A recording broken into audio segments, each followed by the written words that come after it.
Guys, welcome to a new vlog. तो आज मैं एक बहुत इंपॉर्टेंट काम से जा रही हूँ जो कि बहुत दिन से मेरा पेंडिंग जा रहा था। यूजुअली हम सारी लड़कियां यार घर में, हस्बैंड में, बच्चे में इतना बिजी होते हैं कि यार अपने सेल्फ केयर को हम लोग हमेशा सबसे पीछे रख देते हैं और पीछे रखते रखते वो फिर डिले होता जाता है। तो आज मैं जा रही हूँ अपने हेयर कट के लिए और थोड़ा बहुत गर्दी गर्ली थिंग्स के लिए। हमको ऐसे ही लगता है ना हमेशा कि यार अपने लिए इतना टाइम, आप पहले खाना बनाएं कि पहले वो करें। अपने को पहले टाइम दे देंगे तो बाकी लोग क्या कहेंगे, अपने पे इतना खर्चा कर दे।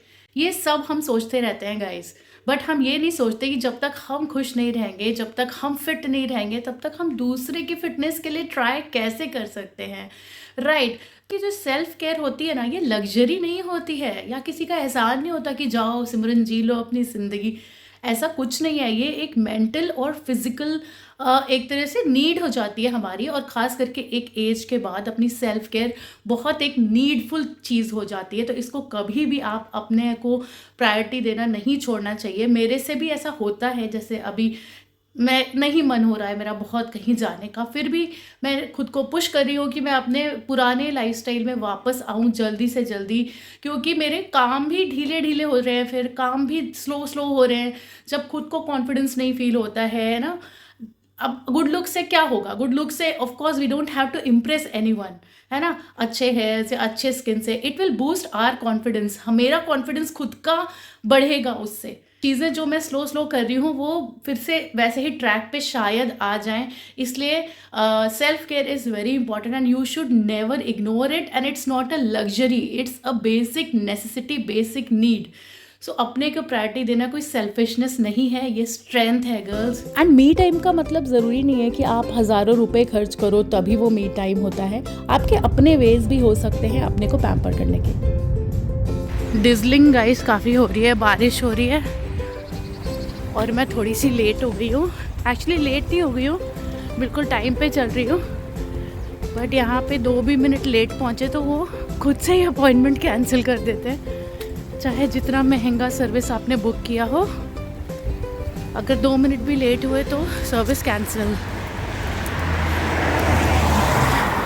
तो मैं अपने अपॉइंटेड टाइम पे पहुंच गई थी अपने सैलून। एंड जब आप यहाँ पे बैठते हो ना चेयर पे, 2 मिनट के लिए आपसे पूछा जाता है आपको कैसा हेयर स्टाइल चाहिए, तो अच्छा लगता है गाइस। खुद को आप आईने में देखते हो तो एक्चुअली आप कमज़ोर या आपका जो ग्लो चला गया है वो इसलिए नहीं गया है कि भाई आपका एज बढ़ रही है इसलिए नेचुरली यार ये तो होना ही है। वो इसलिए भी गया है कि आपने अपना ध्यान रखना थोड़ा कम कर दिया।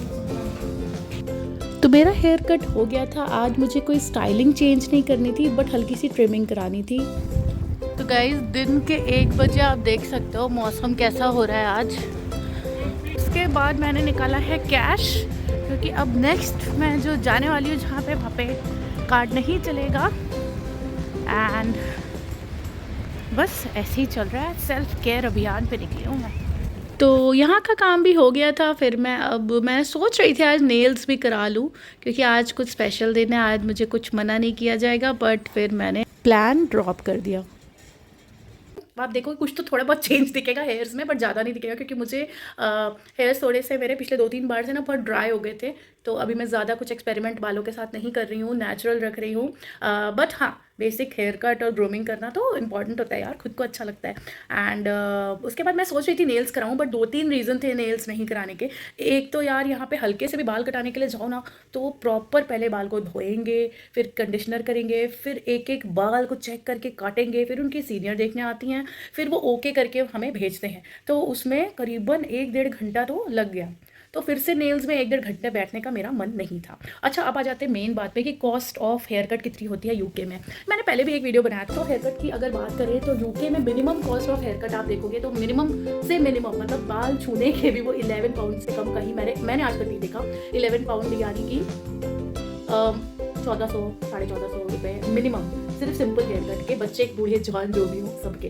तो मिनिमम 11 पाउंड से स्टार्ट होकर फिर जितना स्टाइलिंग कराना है उसका तो अथाह सागर है, कितना भी है। तो वैसा होता है। और ये 11 पाउंड भी कौन करता है पता है? जो ट्रेनीज होते हैं, एक बहुत बड़ा ट्रेनिंग इंस्टीट्यूट है यहाँ पे, वो ट्रेनीज का एक अलग सेक्शन होता है। तो अगर आप रेडी हो कि आपको ट्रेनीज से कराना है तो आपको कम पैसे में वो करके दे देंगे, बट वो ट्रेनीज रहेंगे। जैसे हमारे इंडिया में भी कुछ पार्लर वाले सिखाते सिखाते उनसे करवा देते हैं ना, बट वो बताते नहीं है, या फिर स्पेशली अलग से नहीं बताते। इनका अलग से सेक्शन होता है कि वो आपको मतलब आपके हेयर्स का कटिंग को प्रैक्टिस के लिए यूज़ करेंगे और आपको कम पैसे में, कम क्या लगभग आधे पैसे में हेयर कट करके देते हैं। तो ये आप ट्राई कर सकते हो अगर आप कहीं भी अब्रॉड में हो, या स्पेशली यूके में हो। तो ये चीज़ कहीं कहीं होती है कि अगर वो किसी को ट्रेनिंग दे रहे हैं और उनको ज़रूरत है किसी हेयर कट करवाने वाले की, तो वो आपको आधे रेट में और कई बार फ्री में भी हेयर कट करके वो आपको दे देते हैं।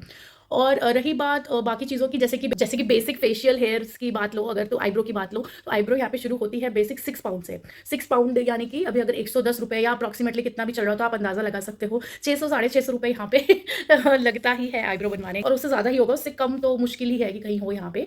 एंड बाकी चीज़ें डिपेंड करती हैं कि आप लेज़र करवाते हो या थ्रेडिंग करवाते हो, आपके बजट पे डिपेंड करता है और आपकी चॉइस पे भी डिपेंड करता है। आई ट्राइड लेज़र, और लेज़र सर्विसेज यहाँ पे बहुत अच्छी हैं।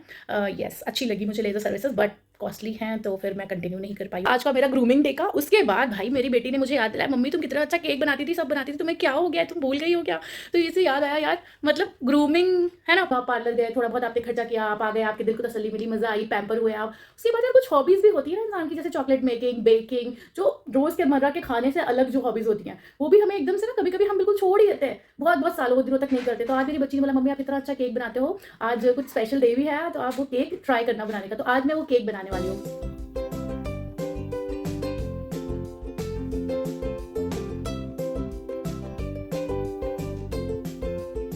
Guys I am really surprise, कुछ तो कोरियर आया है, मैं जा रही हूँ लेने, फिर आपको बताऊंगी कोरियर में क्या था। गाइज मैं भी ऊपर बैठी थी, मुझे फ़ोन आया, मेरा एक कोरियर आया है, कुछ तो अच्छा सा गिफ्ट आया है।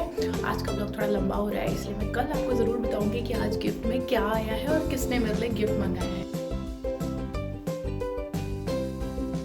गाइज आज है मेरी एनिवर्सरी, इसलिए ये गिफ्ट विफ्ट का आदान प्रदान चल रहा है 1-2 दिन से। तो अनिका ने आज केक बनाने को बोला था, अनिका के लिए घर पे बना है, बट ये वैनिला केक था, चॉकलेट का सामान खत्म हो गया था, इसलिए चॉकलेट केक अनिका लाई है एनिवर्सरी सेलिब्रेट करने के लिए।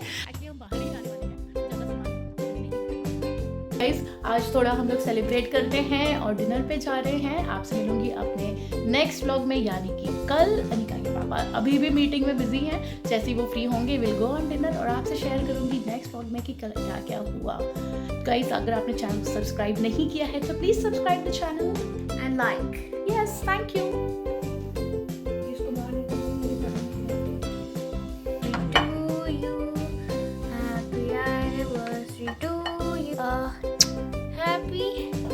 कोरियर आया, कोरियर आया।